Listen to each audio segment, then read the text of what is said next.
Michael Myers says, how likely do you think people are going to become violent at polling places? Don Jr. has called for a Trump supporter army to observe the polls. Yeah. Some people have hypothesized that hypothetically, if you wanted to send a couple of Proud Boys to one of these places and start a brawl, that fight could then be used as justification to shut down the polling place, hypothetically. I don't know. These are the sorts of things that we have no idea how likely it is. So let me tell you how that works, because we've had that happen a couple of times in precincts around the country. And typically the local jurisdiction, there's a board of election, they have to supervise the integrity of that election or that precinct.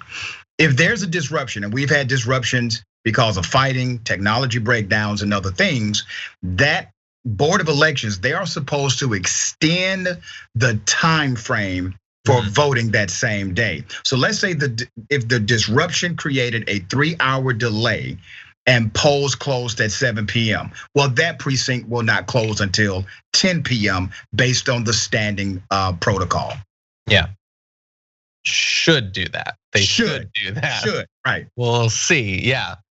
And all these, like long lines and all of that. We live in the richest country in the history of riches or countries. But every election, we have these long lines. I can't think of a potential solution. How could you possibly make the lines quicker? I don't know. No one's been able to figure it out. Maybe someday Elon Musk will work on it. But until then, we just can't fix it. America, the best democracy in the world. Right, we can't fix long lines for voting, right? The number one most sacred element of a democracy is the vote, the electorate, making sure people can participate in this activity known as voting. We can put a man on the moon. We can do all these other great and amazing things, but we can't increase our capacity in order to limit these lines. And here's the truth of the matter, John. Have you ever heard somebody argue before the Congress, it would be a great idea to go to war with Iran, but it's just not in the budget. We never have a budget issue when it comes to killing people, blowing things up, going to war. But all of a sudden, every time we talk about securing our election, making sure democracy works, increasing the capacity by way of additional funding, we have a debate. We don't need a debate for this. We need to have this money flowing to increase capacity, decrease the lines, make it easier and more accessible for every American to participate in their God-given right to choose or not choose who represents them in this America. Yeah, I agree, 100%.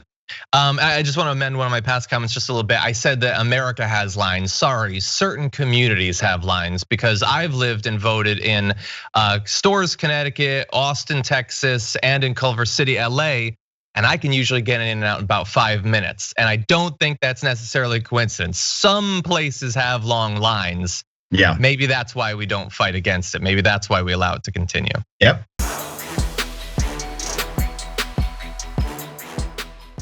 Check out the Damage Report podcast each day, wherever you get your podcasts, whether Pocket Casts or Stitcher or iTunes. You can join me as I give you the news and stories you want, with a range of co-hosts and interview guests jumping in on the fun each day. Again, that's the Damage Report, wherever you get your podcasts. And if you get them at iTunes, don't forget to rate and review. Sometimes I'll read them live on the show.